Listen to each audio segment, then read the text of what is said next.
Hey everybody, it's Andy Kushner, host of The Wedding Biz. We are back with another episode. If you are new, I want to welcome you to the community. And if you've been listening for a while, thank you so much for coming back week after week. We really appreciate it. We get a lot of great comments and reviews, and it means a lot to us. I also want to mention last week's episode had a special announcement. Last Monday, we released my interview with Julie Sabatino of The Stylish Bride. Got a lot of great comments on that. It was a wonderful conversation, and we finally let the cat out of the bag, the announcement we've been teasing for a while, which is that we have launched a network. That's right. We have launched a network. It's called the Wedding Biz Network, and the first member of the network is Julie Sabatino. And in that network, we are going to be releasing some time over the next several months, even into next year, some other very big hitters like Julie, who are going to basically have a show, a podcast under our umbrella. We are so excited. So again, check out Julie's The Stylish Bride at theweddingbizNetwork.com. Today's guest, Norma Cohen of Norma Cohen Productions. I had known about her for many years, and it was when Preston Bailey suggested that I have her on the show that we made the appointment at her office on Park Avenue.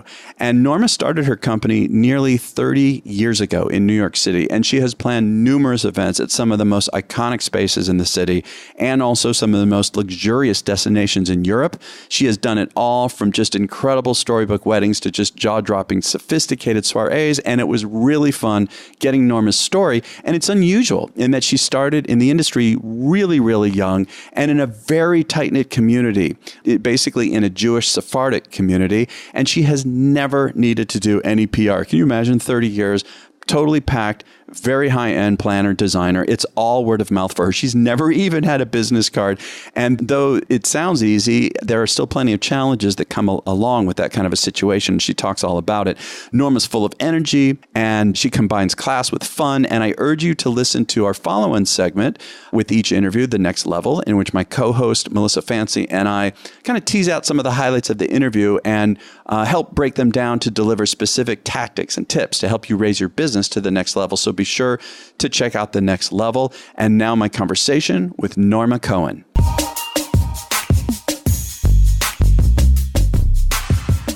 So Norma, I've known of your name for a while, and several people I've already had on the show, including Preston Bailey, Bill Spinner of the Pierre. You know, many people have mentioned you to me, Debbie Geller. And so it's exciting to finally meet you here in New York City. And I want to ask you first, I was looking through your website, and there's a really fun quote on there that I love. It said, Norma Cohen doesn't just enter a room. With her blonde hair, 6-inch heels, bubbly personality, and killer smile, she's a force of nature. I love that. Like, what is that about to you?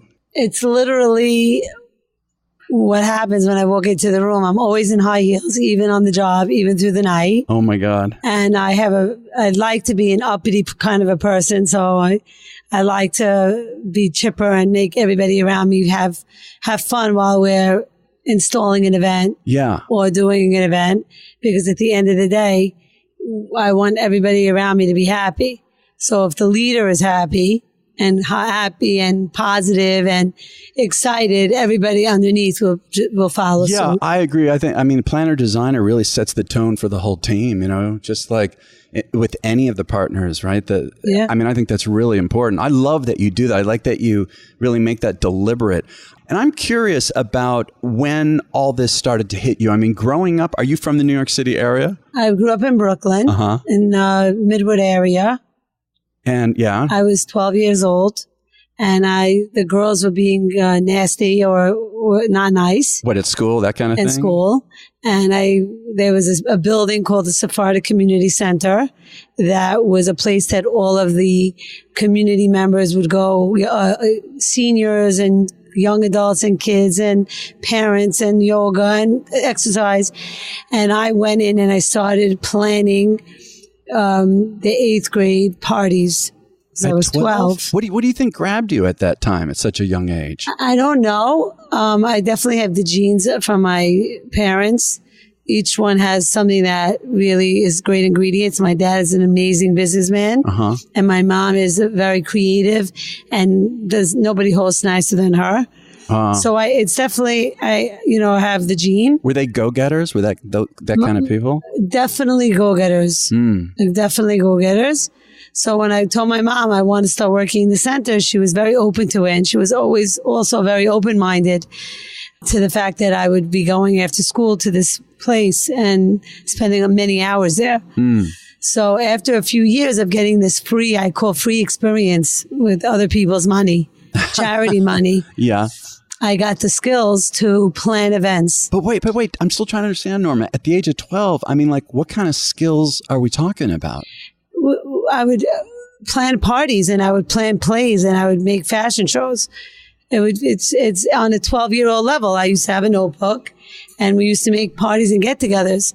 And I guess I self-taught myself. So, I mean, we're talking logistics, organization, discipline. That just kind of came natural to you. And I definitely had the advisors watching me. I had young adults that were, watching the path I was going. And then, of course, I started to get people that would join me my age. Yeah. So now you're talking about not exactly managing, but you're kind of corralling people together. Right. What, you're telling them what to do? I mean, and we would do it together. tasks. So a fashion show doesn't need one girl. It needs 30 people to organize. Yeah. Someone to do the stage, someone to do the lighting, someone to pick the models. So that was what I used to do. That's crazy. You did all that, 12, Plan 13? a ski trip, go to a play on a Sunday. And every year I got more and more involved. And then when I was 16, I was put on the board. I was the first 16-year-old female to be on the executive board of the Sephardic Community Center. Whoa. And were you the only female?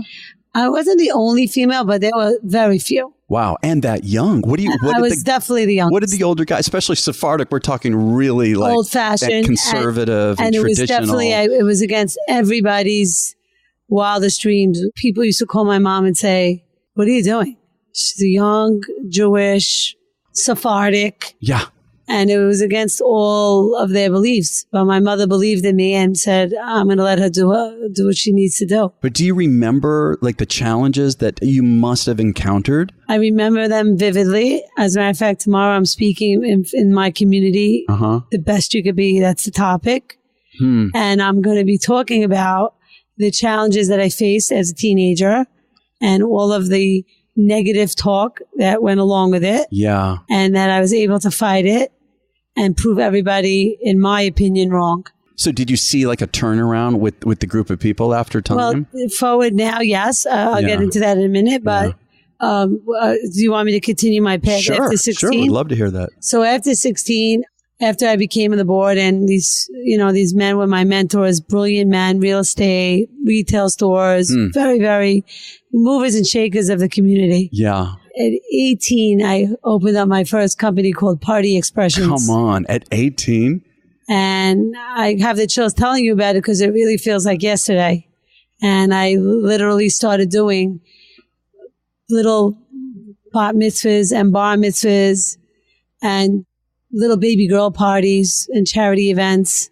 Is this from the experience? And it must have been, right? Because they had seen you work and I was the only thing in town. There was no party planning, wasn't even anything yet.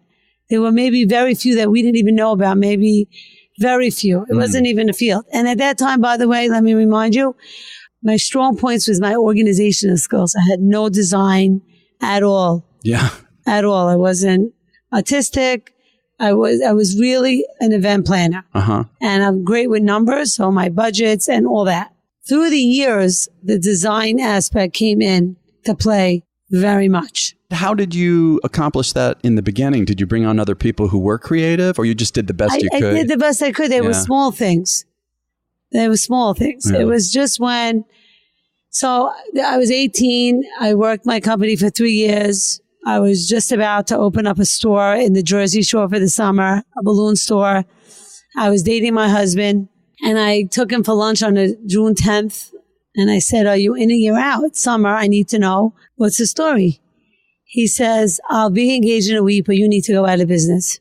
Whoa. And that old fashioned mentality came into play. Yeah. And he said, I can't marry someone that's working weekends and nights.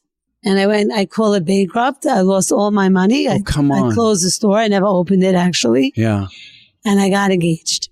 Wow. And I got married at 6 months, and I was miserable bride. I was going to say, so you were resentful from that. I was very miserable. I worked for my dad in his apparel company doing his events, but it just wasn't enough. Mm-hmm. And then an old client called me and said, would you do my husband's 40th birthday? Uh-huh. And I went to my husband. I said, Mike, the door's opening again. Can I do it? And he said, yes. Mm. And that's when I opened up Party Express, Norma Cohen Productions. I see. And then it was... Is this your early 20s at this point? Early 20s. Okay. And I had babies, and everyone said, what kind of mother is she going to be? I was pregnant till 9 months with each working. And I have great kids today that I think really benefited from the fact that their mother was constantly busy. I worked out of my home. My office is in the kitchen, right off the kitchen. And I think that today they have, I mentored them, but not even knowing. Yeah. I have 2 daughters right now, 18 and 21, who have opened up a candy store at the Jersey Shore for the summer. Uh-huh. I had nothing to do with it. Mm-hmm. And the sales are incredible. The decor is incredible. It's just an amazing thing. Yeah, I believe, I've talked about this on the show before, that when I talk to mothers in particular, I mean, it's really complicated, I have a daughter.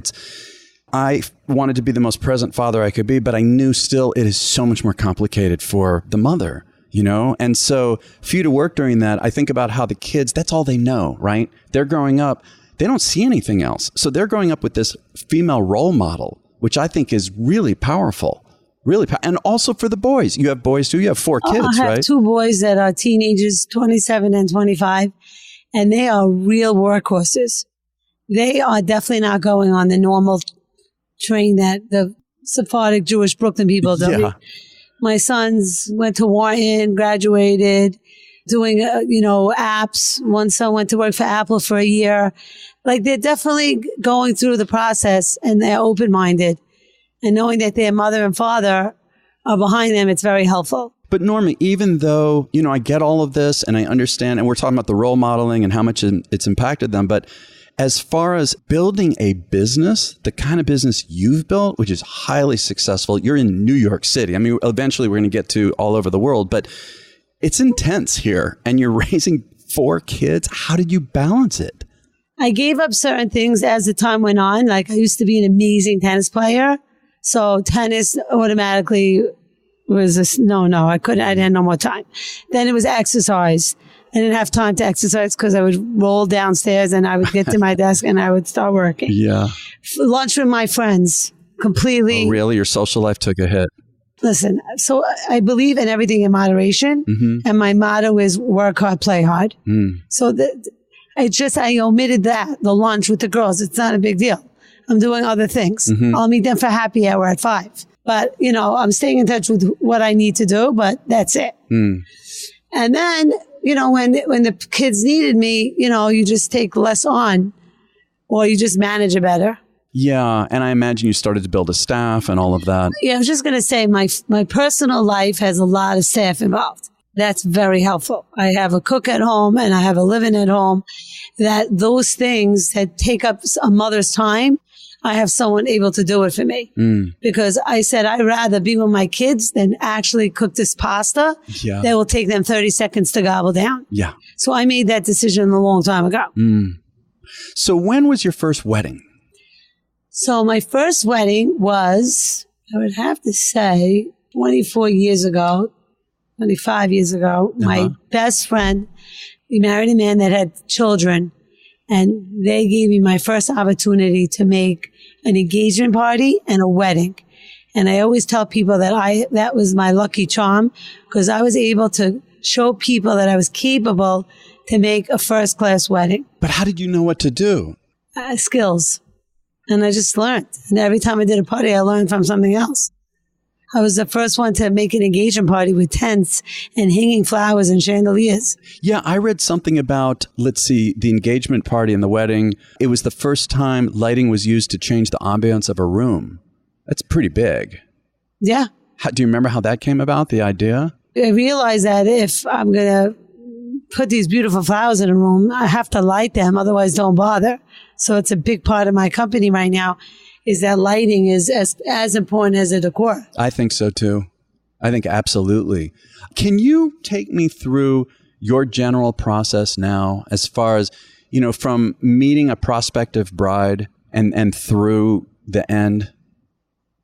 So somebody will call me up and they'll say, my daughter wants to get married in June. I need to find a date. And the community is very tight knit. People won't do it on another date. So it's two questions. Is it clear on the community calendar? And is it clear on your calendar? And now we got to go get a venue. Yeah. So I meet with them. I get some sort of a budget. I say, okay, with that budget, we could go to A, B, or C venues.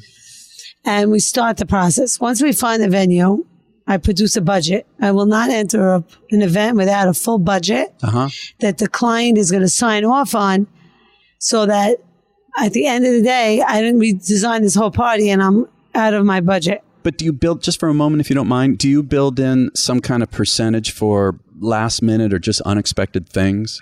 How do you? There's a little fluff, but not a lot. Yeah. Because I have, especially today, I have a lot of experience to know around what it's going to cost. I always over budget in each line item. So that's how you leave a little space. Because you don't know. And I'll always tell the client, this is what you're telling me you want will cost. If you decided that you want to do a little bit more than that, that's a different story. Is it, I want to get back to the process in a minute, but is it strictly for you word of mouth, especially because I understand Sephardic community, very tight-knit, like you said. Is there still any element of sales that you've got to deal with?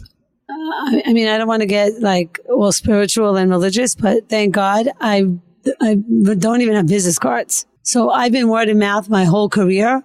I printed business cards when I started to go hang out with, as my friends, all these other people that do what I do. I was embarrassed that I needed to be able to say, here's my contact information. But you've never really had to promote. No. I'm very lucky. That is incredible. What sells me is my product. I always tell people, you're as good as your last party. Yeah, absolutely. Well, so let's get back to the process. It's really interesting to me. So you talked about meeting them, talking about the date, which is a little complicated, looking at the community calendar. You get the venue, you do the budget. What's next? Like, how are you talking with the bride about vision and all of that? I get a list and I start hiring all the people I need. I do a reserve.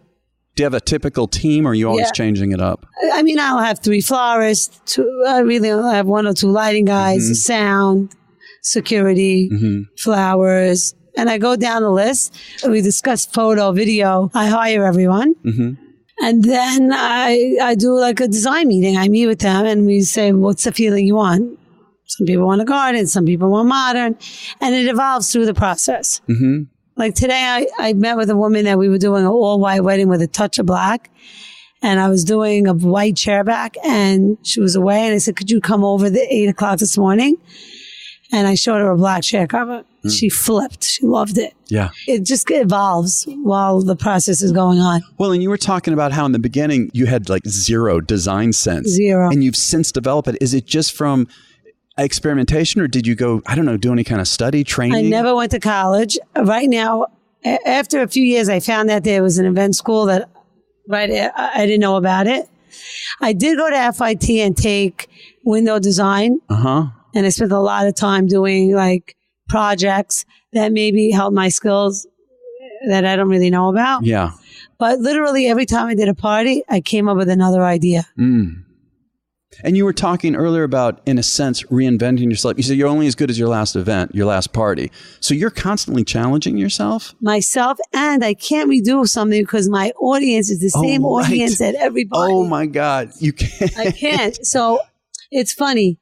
10 years ago, all the other people that you interviewed used to have clients from all over, and really, they could have literally sold the same table 10 times because nobody knew the difference.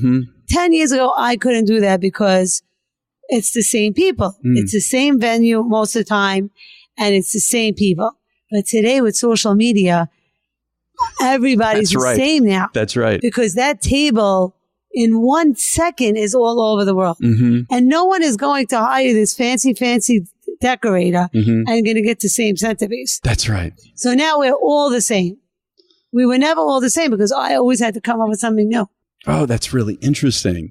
How do you feel about that? I mean, do you miss It's interesting. No, I mean, to me, it's the same because I always have to develop something else. I feel bad for the other people. I'm sure it's shocking. The Instagram is brutal. It's even brutal. Like I get annoyed that before I'm starting a party, it's on Instagram. Right. The floral takes away the element of surprise, right? And even I don't like when the friends of the bride put on Instagram, look, the bride's here. There's no surprise. It's beyond annoying. So, but do you do much with social media? Do you participate? I'm a very bad social media person, but I have an Instagram account. Sounds like it doesn't even matter. I do it just to be part of the team. Yeah. I'm sure, I'm sure it's helping me in some way. Somebody that might be thinking of hiring someone else goes on my thing and says, wow, she's really detailed. Her parties look really finished. She really makes a difference. That's the bottom line. I really am different. I'd like to take a moment and say that Norma talks about the exciting challenge of having to make every single party look different because she's dealing with nothing but legacy clients and word of mouth. And so her entire tight-knit community sees practically every party. Well, that can also go for a very popular band like Sound Connection. Because of how popular this band is, and they feature 4 dynamic lead singers, they're very recognizable, there is a good degree of performing for parties with guests who have seen them many times. And while it's almost impossible for most bands to present something different, Sound Connection does so because there is a team behind them who gets to deeply know every single client and their planner in order to present not just another great band performance, but rather an experience. It is all about creating an experience. And each experience is tailored to each client. And since every client is different, each party run by Sound Connection is therefore different. And they're all dynamic, full of energy. And I want to let you know how to find out more about them. And that would be theweddingbiz.com/Sound Connection. Again, go to theweddingbiz.com/Sound Connection. Can you give me some sense in words of like a personal style? Are you even able to describe that for yourself? The reason why people call me is because their party will look like them. It's not Norma Cohen's party. It's so-and-so's party. I will design a party that looks like them. I don't always love the party. Yeah. But it looks like them and they're thrilled with it. If you were giving, let's say, a masterclass to wedding planners and designers but they want to get to a much higher level, like what would you tell them about how to do that? Do you have some kind of techniques that you're thinking about in terms of how to getting to kind of manifest someone's personality, or is it just purely intuitive? I ask a million questions and we go, it's like a therapy class. Yeah, right. By the way, it's party planning / therapy because it's a lot of mind. It's a lot of talking with parents that might not see eye to eye. It's the bride and her mother that are arguing. There's a lot of that. Yeah. There's a husband that wants to spend $100,000 and the wife's taste is $400,000. Jeez. How do you deal with this? You try to step back or you get in there? I get in deep. And then and everybody, my clients, they really notice. And they say, we can't do anything without you. Wow. So you end up kind of being a go-between, you're saying? Yeah. Oh, you must have seen it all. Yeah. You have any good stories? You don't have to say a name. You know what? The biggest turn off, and there's not that many, and the biggest turn on is when a wife respects the husband is the turn on. And when a wife tries to trick him, it's a big turn off. And it happens mostly the way the wife respects the husband. But I'd say I had 10% that they'll say, don't tell my husband. Oh, really? And it's awkward. I don't like that because I like to be straight. Yeah. What about a team, during these weddings? I imagine it changes with every party, or do you have kind of a set team that you're using to help run it with you? I mean, who work for you, I'm talking about. Yeah, I hire 6 or 7 people that come to watch over the family, making sure they're good so I could run the party. Just kind of follow them around. And I am definitely not the party planner that has 6 girls with a clipboard and headphones. Yeah. I'm on the job. I'm the one. There's no one else that can make a decision without me. What about handling challenges? Let's talk about that for a minute. I mean, there's always something that goes wrong at a party. How do you feel about that? How do you prepare yourself for these unforeseen challenges? Okay, so 20 years ago, I was doing a party at Maxime's on 61st and Madison. Very well-known place, okay. I was doing a bar mitzvah. It was a Saturday. Yeah. I went to Bloomingdale's to get stockings. The phone rang. Norma, hurry up. You need to come right away. We have a problem. I get to the building. It's complete darkness. from the bottom, 50 feet high. It is dark. Is this the day of the event? The day of the event, Aye. 4 hours before. Oh my God. What happened? The electrician that came to do the lighting blew the circuit. So I had to get myself together. I was young. I was in my 20s. Did you first go into reactive mode? I called up my father, hysterical crying. Oh, he's in real estate. I said, Dad, I need an electrician right away. My party, the lights are out. I need someone right away. Calls me back. Joe, whoever it was, I think his name was Glenn. He'll be there in 45 minutes. I called up the father of the bar mitzvah boy. Keep them in your apartment. I'm sending the photographers to you. Take pictures there. Don't tell your wife anything. I'm working on it. We'll be okay. In the meantime, the caterer is going up and down the steps. And we had Alabina at the time setting up on the dark stage. Yeah. Anyway, long story short, after an hour and a half, the lights went on. But it wasn't a fun experience. I can't imagine. We were out of business for a minute. Yeah. And I almost gave up. And I was quitting. Huh. As I came home, I said, this is too much for me. I'm in my 20s. Yeah. I didn't know what to do. So I was quitting. I quit. And then the next day, one of the men that sat with me on the board of the Sephardic Community Center called me. And he said, could you come to my home today at 4:45? So I figured it was a center-related meeting. And I got there and he said, I have 4 boys and a daughter. My daughter's getting married and I would like you to do the wedding. They said, oh my God, but I went out of business yesterday. So he said, well, you have to do my daughter's wedding. So you're back and in? I came home and Michael said, what happened, my husband? And I said, I'm back in business. How can I tell my number one mentor I can't do his wedding? Right. And I always talk about when I try to encourage the woman to work and to do that obstacles, you can't quit. You got to make them better. You have to become better from it. And I learned that through experience. It's funny you said I'm reading a book recently. I keep mentioning it on the show, The Obstacle is the Way by Ryan Holiday. It's just talks about almost embracing the obstacle. Like it's it's the perception about it, right? It's the perspective changes dramatically. So now I don't do a party without an electrician. Well, okay. You live and you learn. Yeah. So, unfortunately, some things happen. Crazy stuff. I had a wedding in Monmouth College. You know where the movie Annie was played? It was filmed in the Jersey Shore. It's a magnificent old home. Annie, the little red with the red head. Sure. If you ever go see the movie, it's in this magnificent venue, and it happens to be the Monmouth University in the Jersey Shore. Yeah. And I built a tent to seat 200 people to dine. It was an auxiliary tent. And the police department came, fire department, and they said it wasn't structurally safe. Oh, come on. And they closed me down. Oh, no. What? What did you do? I moved things around. I got myself together. Again, what did I learn? I don't do anything without an engineer and without somebody telling me a few days in advance that this is going to work. Gee, enough things go wrong, you're going to have 50 people with you all the time. Right. Wow. And you learn from every experience. Yeah. And that's what's always, again, going to put me better than the next because I have all of it. What about designing, producing, planning weddings, events in New York City versus anywhere else in the United States? I mean, when I come here with my music business, I love it, the energy, the vibe and everything, but my God, it is really different. It's a different energy. Feels way more intense. It took me several jobs long ago so I could just kind of become easy, It's beyond challenging. I only do it when I have to. You mean you're mostly outside of New York? No, to do the destinations.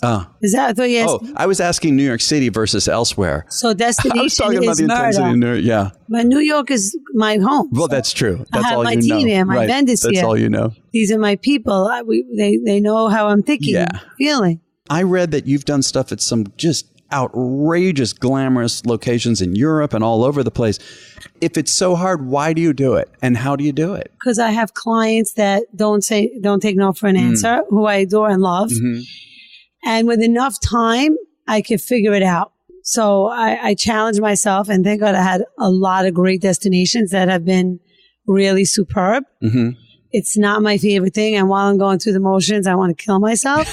But at the end of the day, it gives me another check in the box. Yeah. I've done London, Anguilla, Puglia twice. This year I was supposed to do Marrakesh, but I knew it wasn't for me. I didn't have enough time.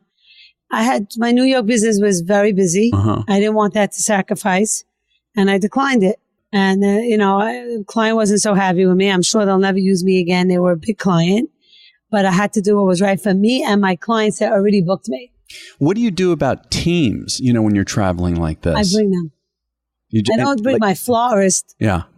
But I bring my 7-8 people that would help me run the and event. Even like electrician, to certain degrees, but because I've been in some places, especially some of the islands, where my God, talk about some challenges. It's very challenging. It's very challenging. How about this? I did a very, very big wedding in Puglia in August, and we built on a rock in the middle of nowhere a ceremony stage and a ballroom. Yeah. And the week before I got there, we were having challenges the whole time. And the caterer emails me and says, you can leave your 8-inch Louboutins at home. What? And you should bring galoshes. And he sends me a video. No, come on. Of a tornado. Yeah. Yeah, I have freaked out because I didn't even know rain was an option in Puglia, Italy. No one told me it could rain. And it was very, very stressful. But God loves my client, and the sun came out. And we had 7 days of beautiful weather and 21 parties.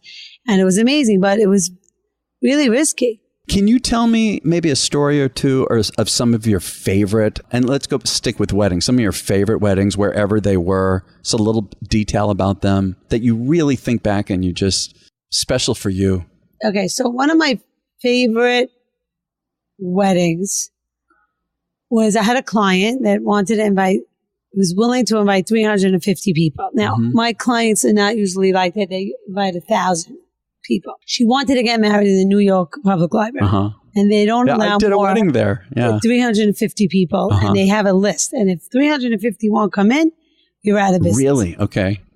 So this client agreed. And, the New York Public Library is... Oh, it's stunning. It's stunning, but it has a lot of complications. Yeah. Especially, let me tell you, with sound. Everything. Yeah. So I went and I hired the florist that they recommend and people that recommend so that they feel at home. And I'm not the only newcomer to this situation. But they don't let you do Jewish ceremonies there. So what are you going to do? Where are you going to go? So there's a restaurant next door that would be okay. Bryant Park, very nice. But the client didn't buy it. They didn't like the idea. So he was pushing to put a stage, a big tent in front of the college, in front of the library. I said, why would you do that? We're taking the library. It's the most magnificent thing you've ever seen. It's part of the glory is the steps. What are you going to put this big, it's a fortune. It's crazy. I have a great idea. The Gotham Hall is on 36 and Broadway. Why don't we do the ceremony there? We'll bus the people back at 6 blocks and we'll have the party in the New York Public Library. And it was amazing. And that's what we did. And coming up 6th Avenue, the sun was setting. It was something else. That was one of the highlights. Yeah. That I just thought it was amazing. Wow, that's wonderful. And what about overseas? Or are they just all so hard for you? Overseas was my favorite. I've done a lot of big bar mitzvahs in Cala de Volpe in Sardinia. Forgot to mention. And the Puglia ones and the London ones and Anguilla. And I did a boat. I did the Sea Dream. Did a lot. But my favorite was London. Yeah. It was his 40th birthday of one of my good clients. We took 160 40-year-olds, between 40 and 50. We flew them down and we wined and dined them for 5 days without parents, without children. I got the nicest venues in London. It was something you've never seen before. Now, everybody is Orthodox. So the party was on a Friday night and a Saturday. Yeah. So I rented 60 rickshaws and I took them on a rickshaw. Oh my God, 60? To the Spencer House. Yeah. And we had a seated dinner and I rickshawed them back. And the next day, I went to another amazing place called the Arts Club via rickshaw. And it was amazing. And I made it a hat day and everybody had a hat on. And that was my most fun. And I look back and think it was just amazing. Yeah. Wow. That is real. I mean, what you've done, and I can tell from talking to you, you like love this. You've done this so long. Do you still feel the same passion? I love the new things that are coming my way. And I like the changes. Like, I feel like I'm growing up. I used to do in one certain area. I used to just stay there and used to do 2-3 events. Now I'm doing less, bigger, more boutique, less is more. A funny story. I used to do flowers coming everywhere and I used to be over the top. And then one day I went to someone's party and somebody was trying to copy me. And I walked into the party. I said, that is the ugliest thing I've ever seen. And I said, but they are trying to be me. And that's ugly. Uh-huh. And I changed my whole way about how I do parties from seeing what I don't want to be. Oh, that's interesting. Yeah. Huh. I learned that being overdone is gauche. Being overdone is really not pretty. Huh. And you feel that you were somewhat overdone in the past? Yeah. That's interesting. Well, you know, in terms of how you've changed, what about the industry itself? I mean, we talked for a minute about social media, but we're talking 30 years. I mean, it's changed dramatically. How do you feel about where it's come from and where it's going now? Okay, so the reason why Preston and I got along so greatly was because I told him that I wanted to write a book and it was going to be called What Comes Around Goes Around. Okay. And what's the first perfect example that I could tell you was when I did my first big bar mitzvah party 30 years ago. It was trees and hanging flowers. And today in 2018, every bride comes to you and says they want a tree and a hanging flower. So everything comes around and goes around in decorating, in weddings, in the menus, and that's what it's about. I'm just doing it a little better now. Yeah. I'm manicuring it. I'm sharpening up the edges.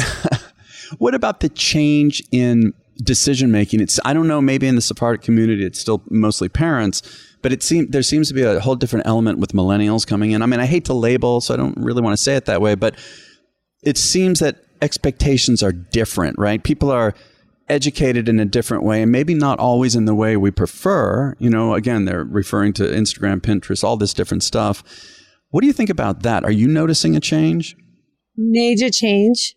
It's definitely not good when I meet with a bride that wants to be micromanaging. It's not a good idea. What happens? The product is not going to be the best Norma Cohen product. Yeah. Give me the seeds and let me grow the plant. You cannot send me pictures 24 hours a day that have no relevance. Doesn't work. You're taking good energy and you're making it bad. And, every once in a while I get one of those. And, I literally told someone like a month ago, I said, maybe you should call your friends and get a reference on me because this is not going to work like this. Yeah. You're asking me if the band will fit on the stage. It's the most insulting thing anyone could ever ask me. I'm Norma Cohen. Right. I'm doing this for a long trust. time. Right. If you don't trust me, you should go hire somebody else. And is that the biggest thing you see change is more micromanaging? Yeah, they try. Very few. Yeah. I don't think there's anything necessarily wrong in a nice way with kind of establishing when this starts to happen with a client, right? In a nice way, kind of setting some certain boundaries. Well, I'll tell the mother, I don't do sisters. I don't do aunts. I don't do a committee. I'll meet with 2 people. You pick your people. A mother-daughter, a mother-mother, a mother-sister. 3 people, I'm out. That's funny. You know what? I respect that. To me, if someone speaks to me like that, it grabs my attention and it builds even more trust. I want people to be direct I would want you to be direct with me. I have no other way. There shows a confidence. It shows that you know what you're doing. It establishes more trust. Too much confusion. Yeah. It's too much. Yeah. Too much cooks in the kitchen. Doesn't work. Cannot make chicken soup with 6 chefs. So after all these years, can you envision yourself 5 years from now, 10 years from now? Do you think ahead like that? I thought about changing my career path. And what I really want to do is do undercover hotels and go to hotels and live there for 7 days. Yeah. And go to the management and say, this is everything you're doing wrong. Because I'm all about service and the experience. And I get really nervous when I go to these 5-star hotels and everything is just not perfect. And the management will never know because they're not. That's right. They're not in the rooms and they're not getting. They're not able to really get the feeling. But I can't do it because I have these clients for 30 years that really count on me. Yeah. And they would be devastated if I said, okay, I'm closing up. So I'm not. So you're sticking around for a while. Sticking around. Wow. One last question. This is kind of a big question, but how do you, at this point in your life and your career, how do you define success for yourself? What the definition of success for me, and what makes me the most proud is when I do an event that puts me in the next level. For instance, I matured in the way I handle situations. That's a success. I used to be a screamer. Oh, really? I used to scream at everybody. Yeah. If I didn't like something, my delivery was poor. Right. And then I realized, why would anybody want to work with a person that's always angry and always screaming and nothing's good? So today I have a different approach. I make everybody my friends and I embrace everybody. And if something's not great, I know how to deal with it. I say, maybe that's not so perfect. Why don't we do it this way? That to me is success, growing. I like to live every day to be better. A better businesswoman and a better person and a better mother and a better wife. There's no such thing that everybody is perfect. Yeah. So that's my goal every day. And that makes me successful if I could learn every day to be better. Someone that thinks they're perfect, they're living a dream world. Well, wow, Norma, thank you. This has really been a pleasure. Thanks for the time. Thank you. Thank you. Thank you for listening to my conversation with Norma Cohen. Be sure to check out the show notes and our wonderful website at theweddingbiz.com. Again, theweddingbiz.com. You could follow us on Instagram at weddingbizshow. And please share these episodes. That really helps people to join our community. So appreciate if you could share it with friends and colleagues. And next week's guest is Cindy Novotny of Master Connections. Cindy is a brilliant consultant, and her episode is chock full of great tips, advice, and inspiration. So be sure to join us next week. Thanks again. This is The Wedding Biz.